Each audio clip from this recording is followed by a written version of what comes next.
Umayya গো, যত টাকা লাগে আমি বেলালকে কিনে নেব।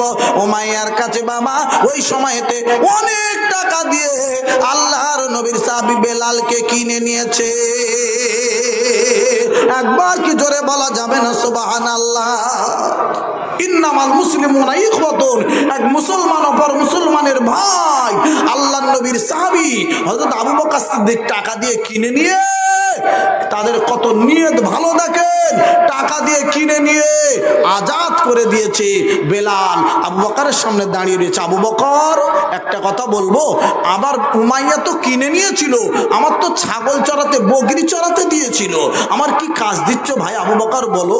ও আবু বকর গো, আমার মা নাই গো,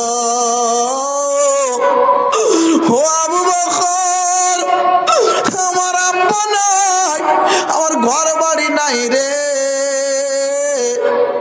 আমি কি খাবো, কোথায় থাকবো, ঠিকানা কি হবে?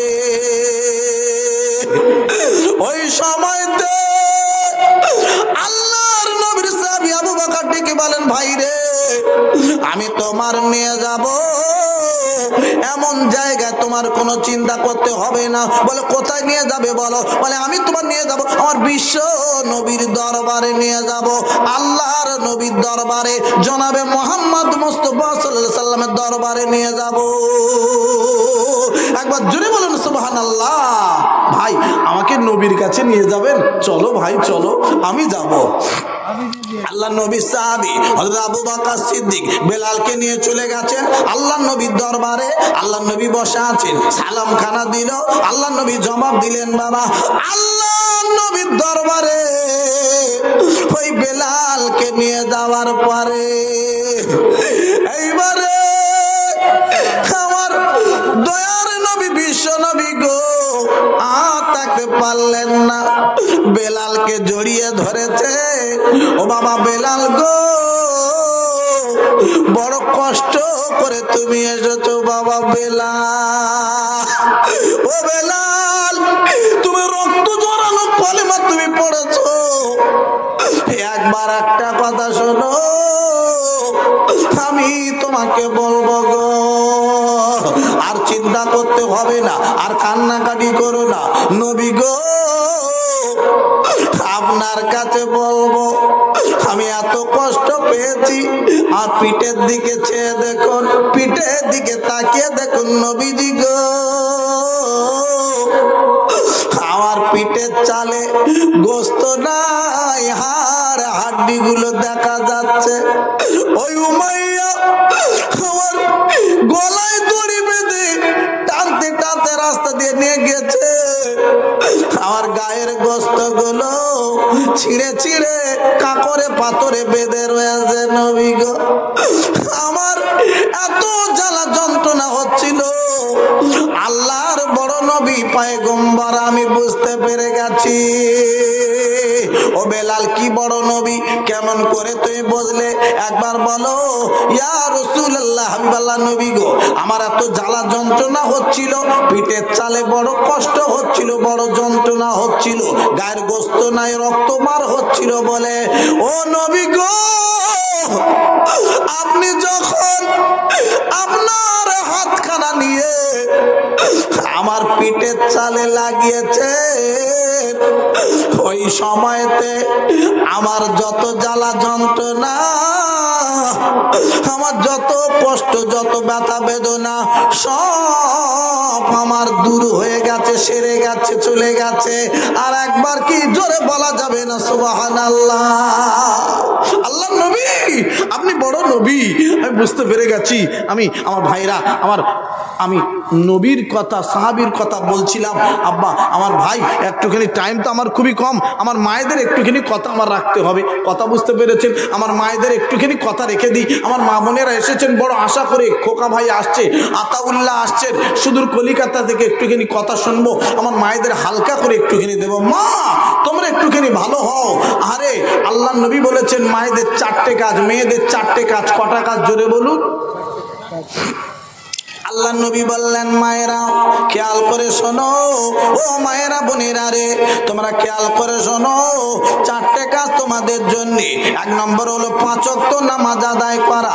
ক ওয়াক্ত নামাজ পড়বে মেয়েরা? 5 ওয়াক্ত। 5 ওয়াক্ত নামাজ পড়বেন ও মায়েরা বোনেরা, নবীজি বলে গেলেন। দ্বিতীয় নম্বর হলো রমজান মাস আসলে রোজাগুলো আদায় করবে। তৃতীয় নম্বর হলো আল্লাহর নবী বলে দিয়ে গেছেন, মাগো পর্দায় থাকতে হবে। চতুর্থ নম্বর হলো মায়েরা রে, স্বামীর কথা মতন চলতে হবে। আল্লাহর নবী বললেন, যদি কোনো মেয়ে ছেলে চারটে কাজ করতে পারে, 1 নম্বর 5 ওয়াক্ত নামাজ, 2 নম্বর রমজান মাসের রোজা, 3 নম্বর পর্দায় থাকতে হবে, 4 নম্বরে নবীজি বললেন স্বামীর কথাগুলো শুনে মেনে চলতে হবে। এই চারটে কাজ যদি কোনো মেয়ে ছেলে করতে পারে, আল্লাহর নবী বললেন ওই মেয়েটির জন্য আল্লাহ পাকের 8টা বেহেশতের দরওয়াজা খুলে দেওয়া হবে। যে দরওয়াজায় দিয়ে ইচ্ছা হবে জামিলা, মর্জিনা, আমিনা, ছকিনা জান্নাতে যেতে পারবে। একবার কি জোরে বলা যাবে না সুবহানাল্লাহ? নারায়ে তাকবীর। এই চারটে কাজ মেয়েদের, 5 ওয়াক্ত নামাজ, রমজান মাসের রোজা, পর্দা আছে। পর্দা আছে, চলে গেল পর্দা নাই।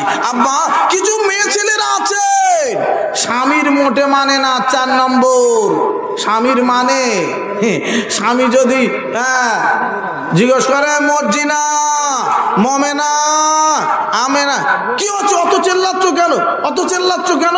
ভোল্টেজ বাড়িয়ে বলবে, স্বামীর গলার ওপর আওয়াজ বাড়িয়ে দিয়ে বলছে, বুঝতে পারছেন না? সব আগুন হয়ে রয়েছে, আগুন। আব্বা কোন মেয়ে ছেলে স্বামীর উপরে যেন চড়াও হয়ে কথা তোমরা বলতে যেও না। স্বামীকে তোমরা মানো, সম্মান দাও, ইজ্জত করো, আল্লাহ তোমাদের ভালো করবে। ও মা, তোমাদের কাছে ওয়াজখানা নামিয়েছি, তোমরা একটুখানি খেয়াল করে শোনো।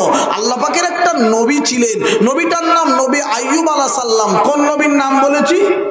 আইয়ুব আলাইহিস সালাম। এই নবীটা 18 বছর, আল্লাহর নবী আইয়ুব, আইয়ুব নবী কত বছর? 18 বছর বিছানায় পড়েছিলেন, রোগগ্রস্ত হয়েছিলেন।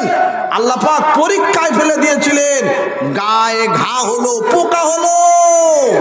কিন্তু আব্বারে 18 বছর বিছানায় পড়ে আছে রে নবী গাহারে। ওই নবীর বিবি রহিমা খেদমত করে করে কাটিয়েছে। একটা দিনও অসন্তুষ্ট হয়নি, একটা দিন অসন্তুষ্ট হয়নি। 18 বছর খালি খেদমত করেছে। ও মহামারী বিহারের মায়েরা, বোনেরা, খালারা রে, একবার তোমরা শোনো মা,